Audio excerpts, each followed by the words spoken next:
The people nathi singabantu. Welcome back on the channel. Today we are with Joshua Maponga to speak on his spiritual journey. Let's go. Yeah, you must know.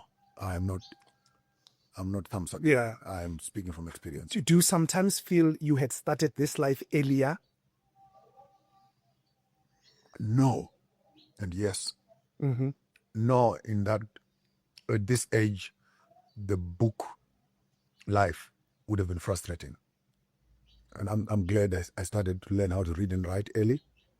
Research methods, Yeah. critiquing, my heavy involvement in the religious and theological space, and the number of people that I worked with there gave me quite a solid base. So that by now, when I start to question the same things that I was taught and I understand fully, I think I'm in a slightly better position. Whereas the other way around would have been to work from experience to education or from education to experience. You can just imagine. It could be interchangeable. I have nothing I can change about my life, except that sometimes I feel I had opportunities when I was growing up to learn some certain things from certain people.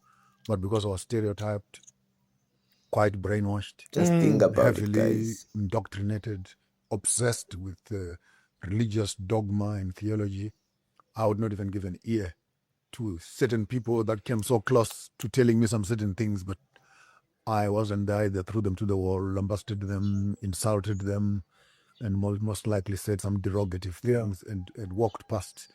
But now, when I look back, and I needed to retrace some of those things. But I'm glad even then, I mean, I took time to sit down in the Mukulu Credo.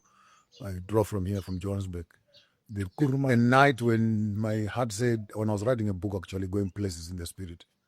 And I'd been to KZN, Harrismith, I met up with some guys there, Swaziland, Pumalanga, Polokwane, just looking for indigenous healing methods and why, how. Yeah. And I'd only had one question: how do you live the spiritual life? Yeah. So when I was asking this across, then one morning I just woke up and my heart said, Kuruman. And I drove. You picked the direction. About 3 in the morning. By 9, 10, I was there. Went home, sat with him for some time. I was tired and old, but I'm glad. And again, with those interactions, without judging a person, your ears are now ready to listen and hear. And I'm glad I did that. I wish I had done more of those trips earlier. Do you feel, the great bishop, that we have many amazing human beings like you, intelligent, called, but who are suppressed or who are vanishing within the dogma? That's a good question, guys. I mean, when I look at your life, even when you were in the church, you were amazing, you were brilliant. So that says you have always been called. Do you feel there are many people who are amazing and called like you, but who are still suppressed and hidden within that dogma, who cannot show up and blossom? Seeds of intelligence are like Millie Umbela. Yes. There are two options that can happen to a good seed. Either it has its funeral in your stomach, or it has its regeneration in the ground. So the system either digests you and makes you part of its manure, or by accident you slip off the cob before you get fully cooked, and then you're planted on ground. It is only then that brilliance can talk posterity and continuity, by simply being in a conducive environment. But unfortunately, institutions are there for it's a journey, guys. Genetically modified seeds, which you cannot reproduce, or either cook them or feed them to the cattle. But basically, you take your brains to an institution, two things are going to happen. You're going to get cooked. And after you're cooked, you will be the diet. And it's the end of you. So the system does not measure in agriculture. It measures in fast foods. How quickly can it reproduce people like this to maintain the status quo? So the brilliance you're talking about, I received very little in terms of that benefit. But the church received thousands. Millions in terms of money. If I started to promote tithe and offerings here, conference, those millions would show in their accounts. But I would get sometimes I would be given 10 rand, sometimes 20 rand, sometimes 50 rand, sometimes 1,000 rand for a conference. I mean, I remember I did one crusade in Klerksdorp, and literally after 2 weeks, I was sent to a taxi rank and 12 rand in my pocket and sent back to Johannesburg. May the Lord bless you and look after. After 20, 30, 50 baptisms, the income of all those people comes into the system. I'm not complaining. Yeah. But the reality that even what you call brilliance, the church does not reward brilliance. The church is threatened by genius. I'm sure a lot of people know the church cannot contain even what it produced. I can sit here and tell you, I'm one of the best products of the church that the church could have produced. Intellectually, from zero, primary school to high school to university, my entire training was. And when I reached that level and then I'll begin to look at the system and say, this is how we can do things better. Even what the church has produced, it can't trust that product to be the one that redeems it from itself. If you understand what I'm saying? I do.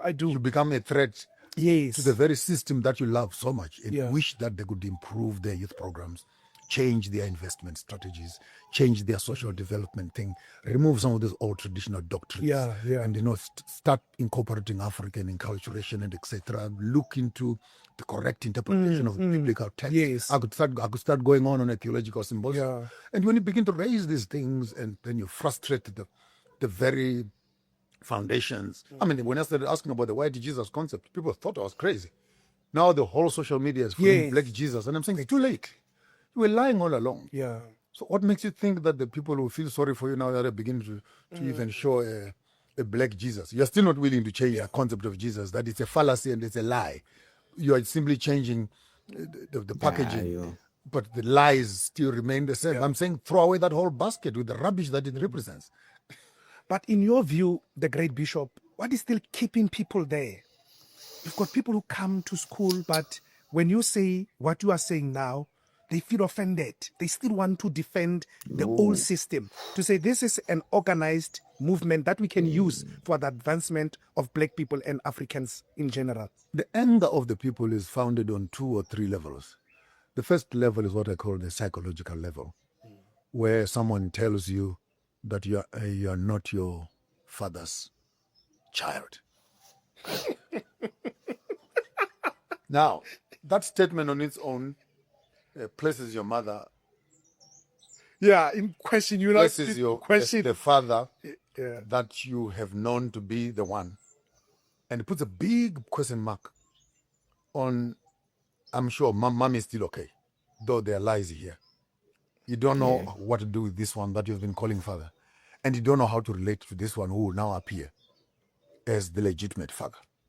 Now, that amount of disillusionment can result in a few things: total emotional breakdown, breakdown of relationships on all angles, uncontrollable and governable behavior, with all that comes with it.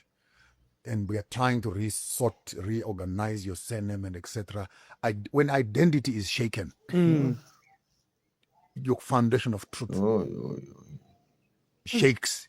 There's emotional, mental, cognitive dissonance in all levels, because what gives you purpose is that foundation. Yes. So when you come around and you challenge Christianity to someone who has used that as the basis of their identity, I'm a child of Jesus. I'm a child of God. I'm a child of Abraham. Isaac and Jacob are my forefathers. And I inherited the sin of Adam. And through the second Adam, I am being redeemed. And if Adam sinned and the whole world has sinned, why does Jesus not die and everybody else is saved? So are you saying that the sin of Adam is stronger than the blood of Jesus? But that's a theological debate for another day. But when you come and you tweak that foundation psychologically, people get offended because they've taken Christianity as part of their identity. So who are you? My name is Max. Which church do you go to? I'm a Lutheran, I'm a Baptist, I'm an Episcopal, I'm a Lutheran, I'm an Adventist, etc. And quickly that aligns you with your identity. Yes. Now someone comes there and they literally snap that root. I'm telling you that the anger is real. Secondly, people get angry because in terms of cultural identification, whether it is family, 2 or 3 generations later. This is all you have been told has become part of you. So people have an emotional, sentimental connection to the lies. They've literally accepted that. Hence, you find that the whole professional doctor, when he enters the church, he puts his brains at the door. And I passed a comment once and I almost got killed that Muslims leave their shoes at the door, Christians leave their brains. When they enter, yeah, Muslims leave their shoes, Christians leave their brains at the door. Because once you enter a church, you're not allowed. You can't think anymore. You can't question. You can't question anything. Who knows? So guys, if I tell you that you are a sinner, you must accept it. If I tell you that God is love and He sends Israelites to go and kill Philistines and Palestinians to give them their land, God is right. But you as an African, you're not allowed to go and kill the poor, kill the farmer to get your own land. It's your own evil. land, yeah. Evil. If a man claps on one cheek, give him the other cheek. But no. It must always be the white man clapping the black man. Because apparently if the white man claps in one cheek, give him the other. When will the black man also give the white man a clap and the white man must give him the other cheek? No. It can't happen like that because the white man looks like Jesus. So if you're fighting the white man, you're fighting so psychologically, we've actually been trapped into what I might want to call the classification of our salvation within the political, colonial framework. Information can kill you. Don't forget to like, comment, and share. See you on the next one.